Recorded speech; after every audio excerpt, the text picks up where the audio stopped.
It's Red Eye Radio. Gary McNamara and Eric Harley talk about everything from politics to social issues and news of the day. Whether you're up late or you're just starting your day, welcome to the show. From the Uniden America Studios, this is Red Eye Radio. All across America and around the planet, we are Red Eye Radio. He's Eric Harley, and I'm Gary McNamara. We're just talking financial stuff, and I was going to add, because we were just talking about the two-year Treasury bill rate going up to over 4.8%, and they're like, that's the analysis of all the inflation data yesterday, and you were making the case, all right, Treasury bills are high, stocks are going up, you know, where are we headed? And then this story out of Business Insider yesterday, the Dow Jones just saw a death cross. The last time that we entered a death cross was March of 2022, and the Dow then fell 12% over a 6-month period. Now, a death cross is a pattern where the shorter term moving average of the Dow 50-day drops below a longer term one 200 days. And when it does that, there's normally we go from a bull market to a bear market, but you were making the case, and the last time it did, that's what happened in 2022, and it was for 6 months. Right. And you were making the case, well, if everything is high, if the stock market's moving up now and the bond yields are extremely high, well then everybody's there. Everybody's drunk. Everybody's drunk. Because the only thing that's logical there with the increase in interest rates is that, you know, Treasury bills would start to go up, right? And which means, and typically when that happens, the investors get out of stocks and they go for more of a sure deal. But if you have a rise in both, well, one side is drunk, and I think we know who it is. And because it doesn't make sense, it would basically indicate that right now, and I kind of felt this yesterday with the inflation data coming out and the Dow and the NASDAQ just going crazy. Then it was, which, by the way, it wasn't like super crazy, but that's how spoiled we've become, or how bad it's become, I should say. And that's the problem, because I felt it was an overreaction to the data, because if you look at core inflation, it means prices are the things we actually buy and use, those prices are still going up, and that has an effect on middle-income families, and we already know this. So it felt like an overreaction on the upside yesterday, and then I thought to myself, because I saw an article, I think it was yesterday, maybe the day before, and I forget where it was, Market Watch or CNBC somewhere, where they were making the point, we're entering a period of high stocks and high Treasury yields. It's like, well, you can't have both. One side is drunk. And it's the side of stocks. Because what happens, again, if the interest rates are going up and people move over to that typically is going to be the case. And it's been believed by a number of individuals looking at stocks that they are overpriced. I can't tell you on any individual stock whether that's the case or not, but they've kind of been throwing that blanket assessment of the Dow for a while that we're overdue for a correction. But if you combine those two thoughts of where interest rates are going and the fact that people believe, or some people believe, that stocks are overpriced, then, of course, yeah, you're going to see. And now with this inversion, or what do they call it? The death cross. Oh, the death cross, yes. The death cross is, where it's, and we'll see if it holds true, if we're going to be on, 12% maybe correction, and we'll see. But if you couple that with, what was the correction? In March of 22? Yeah, was it 12%? I don't know, but if they're saying 12%, then, that would, that's going to be significant. So that could be 36, 38 3,500, 4,000 points on the Dow, maybe.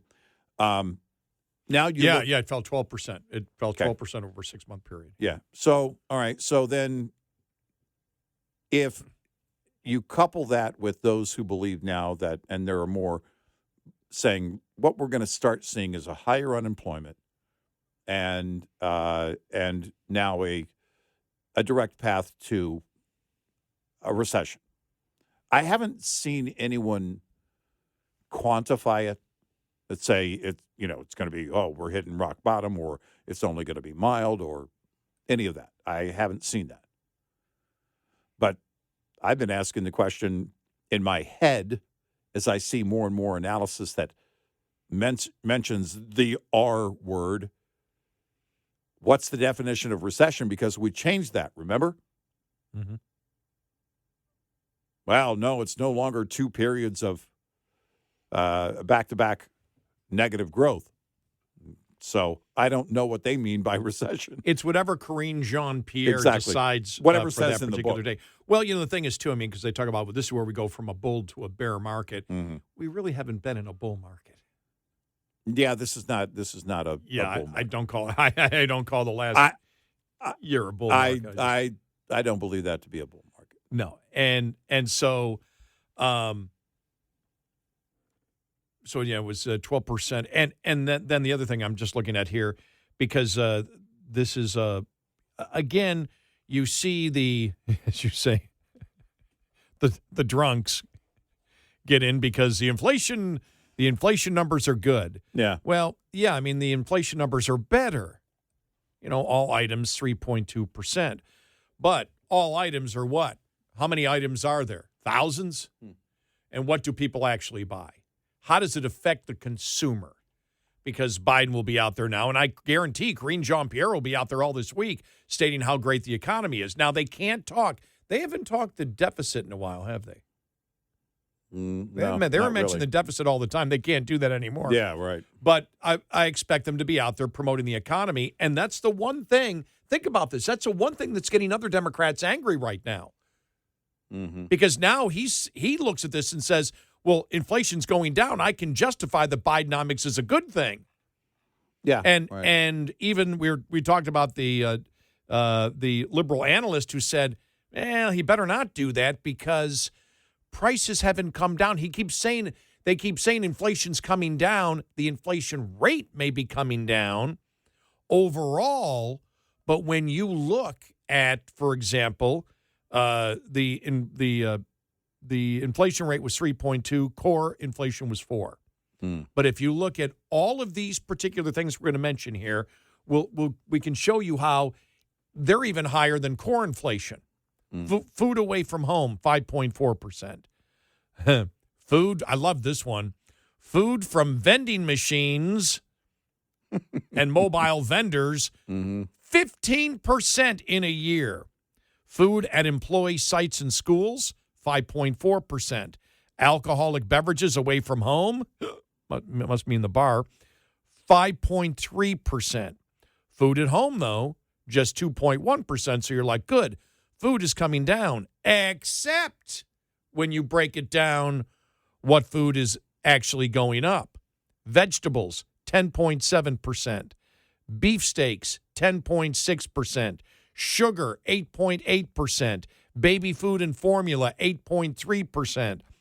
This is the one that really got to Eric, because Thanksgiving next week. Sauces and gravies. Well, gravy in general, it doesn't have to be Thanksgiving. You can have gravy any time of the year. 7.5%. By the way, salads were up just over 2%, and nobody cares. Turkey, 7.2%. White bread, 7.1%. Biscuits, rolls, and muffins, 5.7%. Spices, seasonings, condiments, sauces, 5.6%. Now, electricity, 2.4%. All right? Now, 2.4%, but understand that doesn't include the massive subsidies that are given to solar and wind that's increasing the amount of the grid on a consistent basis. But still, it's moderated out there, and people probably will notice that a little bit, all depending on what kind of well, most people probably still have natural gas heat. Not many have electric. In New York, they soon all will. Yeah. But other things here, because core inflation was 4%. Admission to sporting events up 25% in a year. But that's not a necessity. That's a luxury, right? Yeah. Motor vehicle insurance, not a luxury, up 19.2% in a year. Motor vehicle repair, 15.1%. Now, that's affecting more and more people every day because people are not buying a new vehicle right now. Right. They're keeping their old vehicle, and all of a sudden, vehicle repair skyrockets. Men's pants and shorts, 8.1%. Non-prescription drugs, 8%. Veterinarian services. See, that's why people aren't happy with their pets. 8.1%. Cigarettes, 7.6%. Rent of primary residence, 7.2%. Care for invalids and elderly at home, 7%. Delivery services, 6%. And haircuts up 5%. Just some of the things out there that you look at, which are all over the core inflation rate out there. So, as was pointed out, the inflation rate overall may be going down, but the inflation rate on some products that we use and are a must, things like car insurance, rent, Right. vegetables, sugar, baby food and formula, turkey, bread, whatever, they're up way over what core inflation is right now.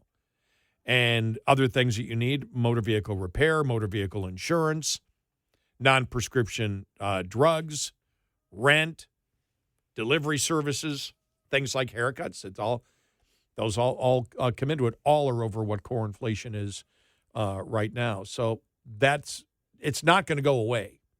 And if they keep promoting it, that it's just wonderful out there, the public isn't going to relate to what the president's saying. Look, I think the pop yesterday on the Dow and the NASDAQ quite possibly is the market saying, you know what, it could have been much worse. But again, that still puts it in the territory of an overreaction. And when you look at the GDP that came out, which is consumer-driven, the producer price index is later today. So the cost to producers, it's not as much of a driver for investors, depending, but most people, it's not the kind of news that inflation numbers are. But it is important to look at, I believe, based on what's going on with the trucking industry, what's going on with the cost of producing goods, and as a nation, that should concern us. It just doesn't make the headlines the way that inflation does, because those are the things that we buy. As you point out, the things we're actually buying and using. Those are the things that you're going to watch in the new year. And I really wonder what the tone is going to be. And when I say investors are drunk or the market is drunk or whatever, it's that, it is that bubble of today. And you wake up with a hangover of tomorrow, which is exactly the way the consumer behaves this time of year. We want to fly home. They're expecting a record number of people traveling by air this year. You look at the attitude by people of Christmas. Well, you know what? Sorry. I don't care if I have to put it on a credit card. We're not going to miss Christmas. And then in January, everybody sobers up. Oh, crap. I'm in further debt, and now it's time to pay it. And on top of that, you're going to see an uptick in unemployment. Does it lead to a recession? I can't tell you. I can't make that kind of prediction. But the way that they're breaking it down, more and more people are breaking it down. And it's not just Fox Business News doing it. You've got analysts that are doing it across the spectrum that are saying it more and more. They believe it's going to be a recession. Whether it's a technical recession or a slowdown in the economy from where we are now, if that is the case in 2024, in the summer of 2024, that's bad news when you're holding your convention there in Chicago that's being overrun by migrants and a massive increase in violent crime, talking about the Democratic National Convention. It's politically, it's horrible. And that's why we say, you look at these things, the American consumer doesn't wait for that report that the stock market waited for and investors and wonks waited for yesterday morning. They've already paid it. That was October inflation. Those are things we already bought. We've already gone through that pain. Now we're dealing with whatever November is dealing to American families. And that's the way it works. And you keep on, you have to, we stay on this, but you got to be ever mindful of the fact that it is compounding inflation year over year. This is on top of the high prices of last year. And it's not good. 866-90 Red Eye. This morning's USDA Farm Report is brought to you by Howes Products. Tested, trusted, guaranteed since 1920. The weather over most of the U.S. continues to be very good for harvesting operations. And that's going to stay true this week, especially across the Great Plains and the Western Corn Belt. USDA meteorologist Brad Rippey says there are a couple of weather systems to watch this week, but they, for the most part, won't hurt fieldwork, might help crops. One system bringing rain from southeast Texas eastward along the Gulf Coast. It is just clipping some of our driest areas in the country, including southern Louisiana, which could get 1 to 3 inches of much-needed rain. Later this week, Rippey expects a low-pressure system to move up the Atlantic coast to New England. Could be some pretty gusty winds and some heavy rain just clipping coastal areas. But not a huge problem for agriculture. Now, over on the west coast, a Pacific system expected to scatter some rain across California and the Northwest. But again, I don't expect too many major agricultural complications. In fact, winter wheat planting's already finished in the Northwest, so rain is a good thing. Gary Crawford for the U.S. Department of Agriculture. This report brought to you by Cenex Fuels and Lubes. Coming up, more with Gary McNamara and Eric Harley. It's Red Eye Radio.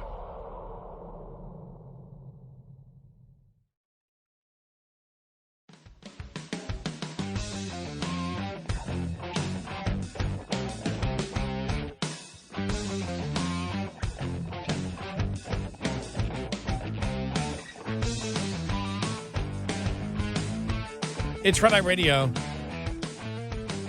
He's Eric Harley, and I'm Gary McNamara. You see that you're just talking about stock market and the economy and the inflation and treasury bills. You see, like the 6 month they're all like around 5.5% now. Yeah, right. The 3 month, 6 month? I'm like, whoa, wow, right.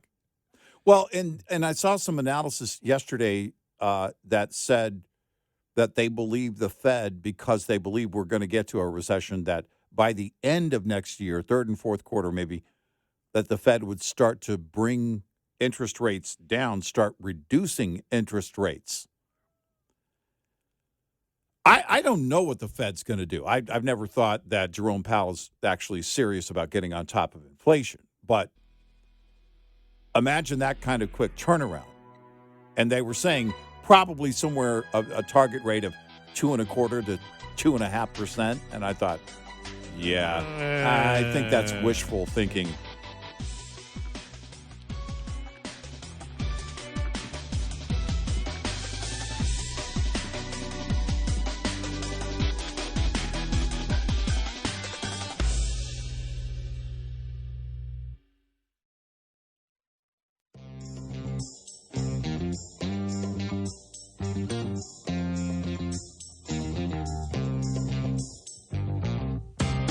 Consider yourself canceled if you don't listen nightly. Red Eye Radio. You're canceled. Canceled. He's Eric Harley, and I'm Gary McNamara. Fake news. Download our Red Eye Radio app today and listen when and where. When and where you want if you can't listen live overnight. It's unbelievable. Unbelievable. I said to myself the other day, I can't believe it. That's not bad. You've never. Oh, actually, that wasn't an I've actually been working on the impression, but it's hard. Yeah, I mean, that was. He's a one-of-a-kind guy. I don't think you've ever tried to do Trump before. It's unbelievable. All right. I can't believe it. Little, Right now, Gary. Right now. It's unbelievable. tiny bit higher of an octave. Yeah. Yeah, he goes, because that's what he does when he's, he has those preacher moments, Mm-hmm. where he kind of sounds like a preacher. Yeah. I can't believe things are so bad. Well, he draws Just out. the other day. Well, that's the one. bad. That's the one thing. If I ever did it, and I'm not good at doing any type of impersonations. I think I had a couple down one time, but for me, Trump. If I tried to do him, it's how he extends at the end a word. Yeah. And it's also very visual because of his hands. Yeah, that's true. He does the thing where, Mm-hmm. He's got his hands out and, so that's extremely important. If you do that in an impression with the hand movements, even if you're not dead on, if you're close to it, that adds to the credibility of the impression, doesn't it? Jamie Foxx does the most unreal Donald Trump. I mean, it's crazy, over the top, crazy. I saw somebody else. Wasn't Dana Carvey. He does he does a pretty decent. Maybe it was Dana Carvey that I saw. And Carvey he's been working on his Biden. Oh yeah. And what's funny is it's in the eyes because of the squint. Again, it's a visual. No, you're right. And the visuals. and he does the squint and then he does the, it is crazy. Shane Gillis on his latest stand-up special has a great line. He goes, "It's amazing how every time right after Biden gives a speech, he turns into a Roomba." Where he turns around and he's walking in one direction, then turns another direction, then turns another. I got it. It's great. And Shane Gillis also does a very, very good Donald Trump. He because he talks about his dad being a Trump supporter, and he's a young liberal. Shane Gillis is the guy that was, if you don't know him, he's the guy that got fired from SNL before he was ever on SNL. And he's very funny. Not clean comedy, not the Nate Bargatze, Brian Regan type of comedy. Although Nate Bargatze is very good friends with Shane Gillis. But yeah, it's the impression stuff is hard.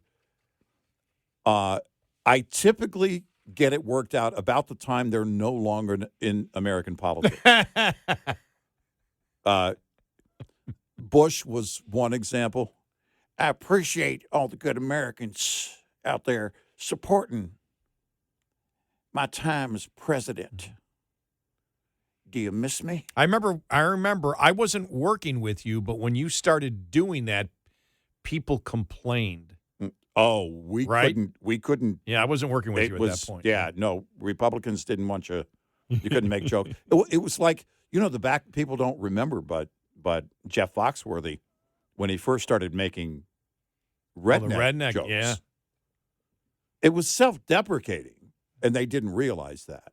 They thought he was making up his voice and his dialect, his accent, but it wasn't. That's him. That's how he talks. The funny thing is, I watched the. You ever see the documentary on him? Yeah, with Ron White. With Ron White's on it. Larry the Cable Guy. Larry the Cable Guy, and I can't think of the woman comedian. And they're all friends. And they all talk about it. Yeah. And it's when you see that, they all credit Foxworthy for their success, Mhm. and Larry the Cable Guy said, he said, no, it was Ron White Mhm. who said he remember, his pay going from 5,000, all of a sudden he's getting $500,000 checks. Yeah. And he said, it's because of you, and looked at Jeff Foxworthy. He goes, you believed in me when I didn't believe in me. And he goes, well, look, you were all good. I might have recognized it, but I didn't have your talent. You had the talent. You had what it takes to do it. But you could see, because you don't see it from Ron White, he was tearing up. I mean, Yeah. he's Yeah. just really, really close. He was talking about he was working on something when Jeff Foxworthy's father died. Yeah. And he said, I'm going. And whatever project he was involved, they said, well, you can't go. He goes, try to stop me. Yeah. And he said he showed up there, and Jeff, you could tell Jeff Foxworthy was really torn up, Mhm. by it. He goes, yeah, when you showed up, he goes, that's when I lost it, was when I saw you there in the crowd. But that was really touching. But, impressions, I wish I could do them, because the people that do them well, it seems to be so much fun. I've always you been since Rich Little. Yeah, you've done it for a long time. Yeah. For me as a kid, it was just amazing to hear someone else's voice come out of that person. When you know that voice, and I actually got to interview Rich Little one time, which was just the highlight of my career, because if you know me and you follow it, I actually did stand-up comedy in the 4th grade and the 5th grade. My teachers, 2 different teachers that said, hey, I'm grading papers and you're over there making everybody laugh, the class clown, get up here and do that. And I did it. Now, it was a total hack.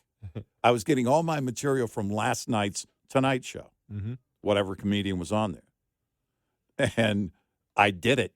And I just always was fascinated by anybody who could just make their voice turn into, something. Watching Jamie Foxx do Donald Trump is one of the most fascinating things ever. But Jamie Foxx is another one. He can do so many different impressions. He does a John Legend, because he can sing and he's a musician. He does a dead-on John Legend, which is Wow. It's crazy. It's crazy. And that's always been fascinating. I forgot, because time goes by, you forget, for example, I forgot how good Rich Little was. But now that I think it's on Pluto and one of my other streaming channels, and I think on, I forgot which CW sub-channel it's on. I mean, Johnny Carson's on all the time. That's the most bizarre thing, is the Tonight Show with Johnny Carson.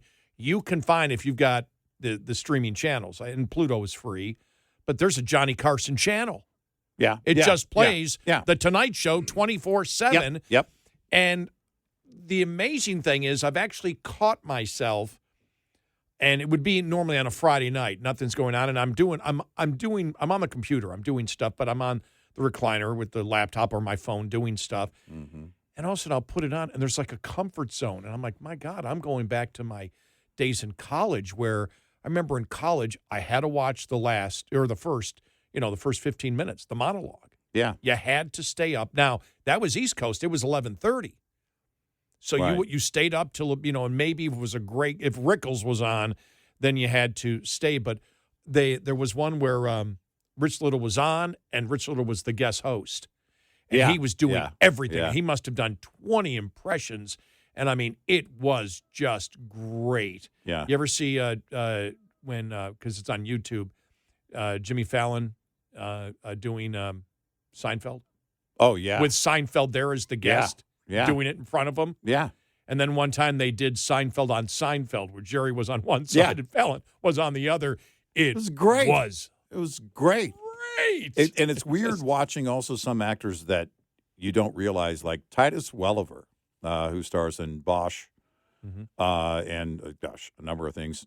Sons of Anarchy. Is Bosch on Hulu?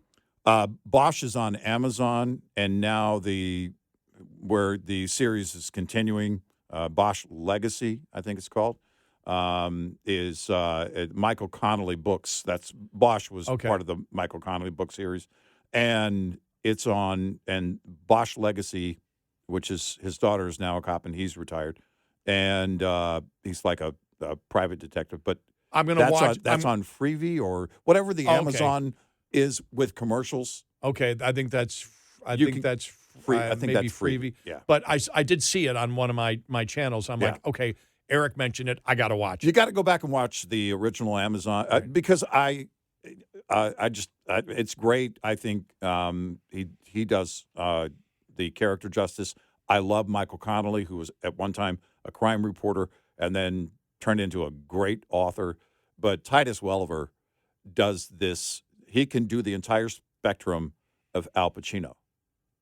You know, he can do the young Al Pacino, from the first Godfather all the way to the, modern day Al Pacino,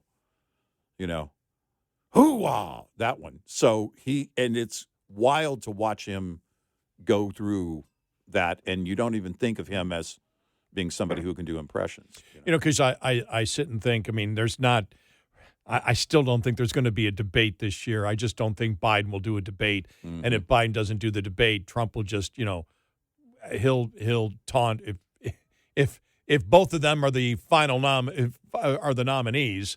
I just don't. I think Trump will hit him, but I don't think Trump really wants to do a debate unless it's with Biden, because Biden, I think he thinks will just blow up. By the way, have you noticed Biden's getting worse the last 10 days to 2 weeks? Yeah. Yeah, there's something going on. There's something, yeah. I think there's a direct correlation between. Look, he's been taking weekends off since the beginning, but I think there is a direct correlation in what's going on now, in the fact that he's, going on vacation. He's being separated from the media. That's what effectively is what's happening. Look, keep your distance. He's on vacation. This is his personal time. Don't approach him. And I think there's a direct correlation to whatever's going on with him worsening in that effect. And now we're getting into Thanksgiving and then Christmas, and I think you're going to see him basically at a distance. But I was thinking the other day with the primary, I'm like, wow, could SNL who could do Chris Christie? I thought Nikki Haley, who could do an impression. I go, but she's sort of monotone. Yeah. There is nothing. You look at a Trump, because he's so animated. He's like a Perot. Yeah. You can sit there, and if you get the hand movements down and you sound anything like him, if you've got, if it takes 10 different voice characteristics to get him, if you get 5, if you've got the hand animations down, you've got it. That's it. And a wig. But I was thinking somebody probably could do Ramaswamy. Especially when he gets really, they can. Especially when he really gets animated. Tim Scott would be, again. They're not animated personalities in the same way, Right. that a Trump or a Perot would be, or even a Chris Christie when he gets hot. Right. Yeah. When he gets hot about something, normally it would be Trump. Right. And Ramaswamy. I mean, it's those animated personalities that seem to be, number one, much more interesting to do if you're going to do impersonations. Right. Right. Yeah. It's that's what makes Arnold so easy. Listen here, you just have to work on your dialect and say California. Listen, everyone listen to me. California. And it's so that makes it a lot easier if you can get that, that tone. Then the rest is the inflection and the dialect. 866-90 Red Eye. Lines open for your calls. 866-90 Red Eye on Red Eye Radio.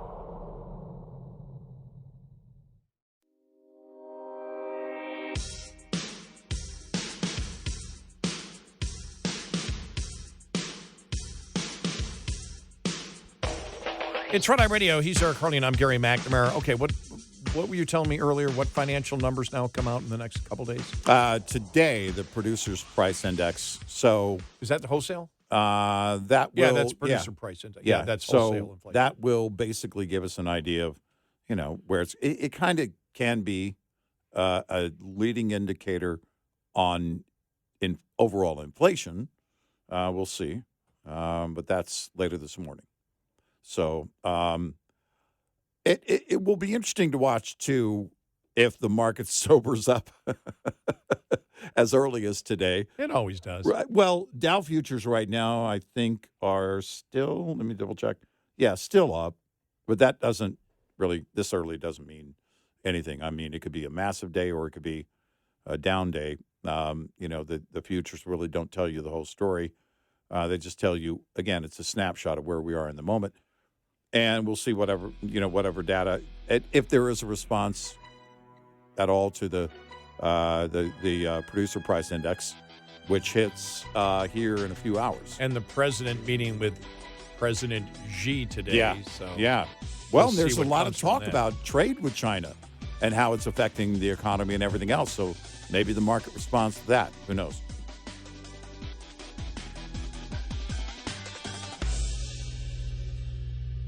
This is Red Eye Radio on Westwood One.